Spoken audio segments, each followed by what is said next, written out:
Aujourd'hui, celui qui n'est pas musulman, animiste, bouddhiste, branamiste ou témoin de Jéhovah s'est dit chrétien. Mon frère, tu t'es dit chrétien parce que tu es membre d'une église. Tu dis que tu es chrétien parce que tu es baptisé et confirmé. Tu dis que tu es chrétien parce que tu as fait une école théologique ou une école biblique. Tu dis que tu es chrétien parce que tes parents sont chrétiens. Tu dis que tu es 100% catholique, protestant, baptiste, évangélique ou même pentecôtiste. Tu dis que tu es chrétien parce que tu as reçu tous les sacrements. Tu dis que tu es chrétien parce que tu donnes tout ton argent à l'église. Tu dis que tu es chrétien parce que le pasteur dit que tu es un bon chrétien. Tu dis que tu es chrétien parce que tu chantes à la chorale. Tu dis que tu es chrétien parce que ton père est ancien au pasteur.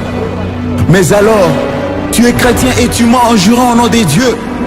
Tu es chrétien et tu commets l'adultère et la fornication. Tu es chrétien et tu regardes des films malsains. Tu es chrétien et tu te masturbes. Tu es chrétien et tu fais la cour à tous ceux ou celles qui te plaisent. Tu es chrétien et tu ne recherches Dieu que les dimanches matins. Tu es chrétien et tu ne peux t'empêcher de voler au travail. Tu es chrétien et tu es connu comme bagarreur dans ton quartier. Tu es chrétien et tu es connu comme querelleuse dans ton entourage. Tu es chrétien et tu insultes tout le monde. Tu es chrétien et tu consultes les marabouts et les magiciens. Tu es chrétien et tu vas au village soulever les crânes de tes parents pour enlever la malchance. Tu es chrétien et tu frappes ta femme tout le soir. Tu es chrétien et tu te vantes du nombre de bouteilles d'alcool que tu peux prendre. Tu es chrétien, tu fais partie d'un cercle d'influence, Rose-Croix, Formation, Rotary et autres. Tout simplement parce que tu es assoiffé d'argent et de pouvoir. Oui, tu es chrétien, tu prends plaisir à faire ces choses et à les refaire encore sans regret. D'autant plus que le soir avant de te coucher, ou encore plus fort le dimanche matin, tu vas demander pardon à Dieu pendant les cultes. Et il te pardonnera parce que la chair est faible et l'esprit est disposé. Ça fait mal. Soyons sérieux. Dieu est-il devenu notre jouet? Crois-tu vraiment que le ciel est une poubelle où n'importe qui peut y entrer? Crois-tu que Dieu te demandera une carte de baptême à l'entrée du ciel? Crois-tu que Dieu comparera tes bonnes actions avec les mauvaises avant de décider de ton entrée au ciel?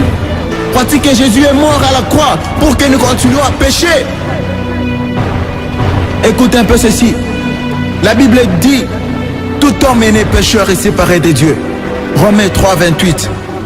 La Bible affirme que Dieu est saint et a en horreur le péché et que le salaire du péché c'est la mort. Romains 6, 23. Elle déclare encore que nous sommes sauvés de l'enfer par pure grâce, au moyen de la foi et non par nos œuvres, afin que nul ne prenne la gloire de Dieu.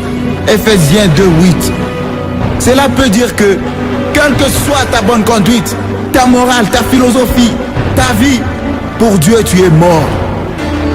La Bible dit encore que quiconque demeure en Dieu ne pêche plus. Quiconque pêche ne l'a pas vu et ne l'a pas connu. 1 Jean 3, 6. Au verset 10 du même chapitre 3 de l'épître de 1 Jean, il est écrit que quiconque est né de Dieu ne pratique pas le péché, parce que la sémence de Dieu demeure en lui. Il ne peut pécher parce qu'il est né de Dieu. Lorsqu'on parle de pratique, on parle de quelque chose qu'on a l'habitude de faire, ou alors qu'on fait au quotidien. Cela dit ce passage. Ce passage nous dit clairement que le péché n'est plus une option pour ceux qui sont des dieux. En d'autres termes, ceux qui sont nés de Dieu ne se plaisent plus du péché. Un chrétien n'a plus ce qu'on appelle familièrement péché mignon, car il mène une vie acharnée contre tout ce dont son père a en horreur. Que ce soit bien clair, Dieu ne peut pas enlever ce qu'on ne veut pas laisser. La seule chose qu'il nous demande, c'est faire notre part, c'est-à-dire prendre les dispositions pour ne plus tomber dans les mêmes situations, tout en comptant sur lui et sur le Saint-Esprit, ôter complètement ces péchés qui étaient pour nous une obsession. Ne te laisse pas convaincre par le diable qui veut te faire croire que tu ne peux pas vivre sans commettre tel ou tel péché. C'est faux. Dieu serait-il devenu un menteur? Crois-tu qu'il puisse nous demander de faire quelque chose qu'il soit impossible? Lui qui est Dieu et qui nous aime. Beaucoup de gens ont vécu dans ces mensonges, mais lorsqu'ils ont pris la décision de changer de camp et d'abandonner Ils ont fini par comprendre que ce n'était pas une mission impossible, car Dieu avait fait sa part. Tant que tu trouveras des justifications pour tes péchés, tu seras toujours la même personne, tu ne changeras jamais. Y a-t-il un espoir? Oui, gloire soit rendue au Père, qui a donné son Fils unique, afin que quiconque croit en lui ne périsse point, mais qu'il ait la vie éternelle. Jean 3,16. Jésus-Christ est la lumière, mais à tous ceux qui l'ont reçu et à ceux qui croient en son nom, elle a donné le pouvoir de devenir enfants de Dieu.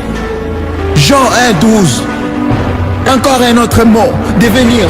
On peut donc comprendre qu'on n'est pas enfant de Dieu, mais qu'on le devient lorsque premièrement on reçoit Jésus-Christ et ensuite on croit en lui et en son sacrifice. Cela dit, avant ça, tu n'es qu'une simple créature de Dieu, à la différence que tu es fait à son image. Un chrétien est par définition celui qui vit comme Jésus-Christ, celui qui a Jésus-Christ pour modèle. Jésus lui-même a dit à ses disciples qu'un bon arbre ne peut produire de mauvais fruits et un mauvais arbre de bons fruits. C'est par leurs fruits que vous les reconnaîtrez. La religion ne te sauvera pas. Jésus-Christ est le seul qui te sauvera. Si tu veux devenir un vrai enfant de Dieu et un véritable chrétien, voici trois démarches à suivre. 1. Confesse tous tes péchés à Dieu, en lui disant que tu regrettes de les avoir commis. 2. Demande à Jésus-Christ de venir habiter dans ton cœur et dis-lui que tu acceptes de faire de lui ton sauveur, ton Seigneur, selon qu'il dit lui-même dans Apocalypse 3,20. Voici, je me tiens à la porte et je frappe. Si quelqu'un entend ma voix et ouvre la porte, j'entrerai chez lui, je souperai avec lui et lui avec moi. 3. Répands-toi de tes mauvaises voies en changeant de conduite. Tout ceci se fera dans une prière que tu feras avec foi et sincérité, car sache qu'il te sera fait selon ta foi. Aussi, Dieu ne regarde pas la longueur de ta prière, ni la beauté de tes phrases, ni encore l'enjancement de tes mots, mais à l'attitude de ton cœur lorsque tu lui demandes d'y entrer et de faire de toi son enfant. Sache que Jésus-Christ est fidèle et il entrera comme il a promis. En entrant, il te baptise du Saint-Esprit, car lui seul a ses pouvoirs. Jean-Baptiste pouvait encore dire, moi je vous baptise d'eau, mais celui qui vient est plus puissant que moi. C'est lui qui vous baptisera du Saint-Esprit et de feu. La Bible dit encore que si tu confesses de ta bouche le Seigneur Jésus-Christ et si tu crois dans ton cœur que Dieu l'a ressuscité des morts, tu seras sauvé. Romains 10, 9 à 10. La Bible nous enseigne que la mort de Jésus sur la croix a effacé toute la condamnation. Il s'est fait malédiction pour que tu hérites le royaume des cieux. Si quelqu'un en Christ est une nouvelle créature, les choses anciennes sont passées. Voici toutes choses sont devenues nouvelles. 2 Corinthiens 5, 17. Si tu es vraiment sincère dans ta repentance, Dieu honorera ta prière. Souviens-toi que tu es une personne différente et que les autres doivent voir la vie de Jésus en toi et glorifier Dieu. Nous devons ajuster notre conduite à notre nouvelle position en Christ, assis à la droite de Dieu. Nous sommes tombés d'accord avec Dieu en ceci, quand nous s'il y a des mises à mort et des renoncements à effectuer, pour que notre caractère et notre comportement se calquent sur ce que nous sommes. Cependant, il peut arriver que dans notre marche avec Dieu, que nous commettions des péchés involontairement. Lévitique 4, 2. Ce n'est pas le moment de se décourager ou de culpabiliser, parce que la raison pour laquelle Jésus-Christ est mort et nous aider à prendre un élan nouveau, un souffle nouveau dans notre communion avec lui. Maintenant, agis en conséquence. Parle à Dieu chaque jour par la prière. Jean 15, 7. Lis la Bible chaque jour. Acte 17, 11. Obéis à Dieu moment après moment. Jean 14, 21. Témoigne de Jésus par ta vie et par tes paroles. Matthieu 4, 19. Jean 15, 8. Fais confiance à Dieu pour chaque détail de ta vie. 1 Pierre 5, 7. Laisse le Saint-Esprit diriger ta vie, ton témoignage et le rendre puissant. Galates 5, 16, 17. Maintenant tu es libre. Tu peux fouler la grâce qui t'a été offerte par Jésus-Christ. Il a 2017 ans sur la croix du Calvaire, mais sache qu'on ne se moque pas de Dieu. Ce que nous aurons sémé, nous les moissonnerons aussi. Voici, je viens bientôt, dit Jésus dans Apocalypse 22:7. Heureux celui qui garde les paroles de la prophétie de ces livres. Que celui qui est injuste soit encore injuste. Que celui qui est souillé s'essuie encore. Et que celui qui est saint se sanctifie davantage.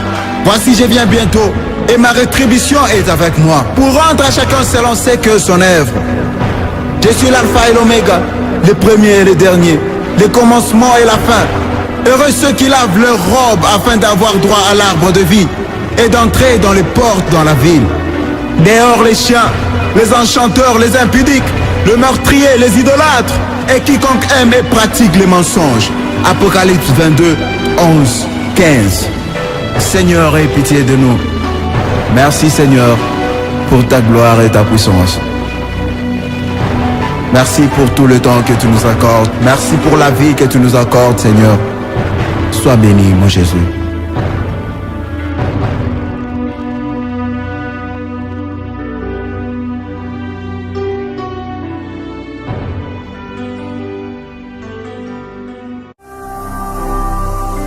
Ne manquez pas de vous abonner à notre chaîne YouTube Jésus-Christ TV, en cliquant sur le bouton s'abonner, juste au bas de la fenêtre de cette vidéo. Ainsi, vous recevrez automatiquement nos nouvelles vidéos, et vous ne raterez aucune. Vous connaîtrez la vérité, et la vérité vous affranchira. Jean 8, 32.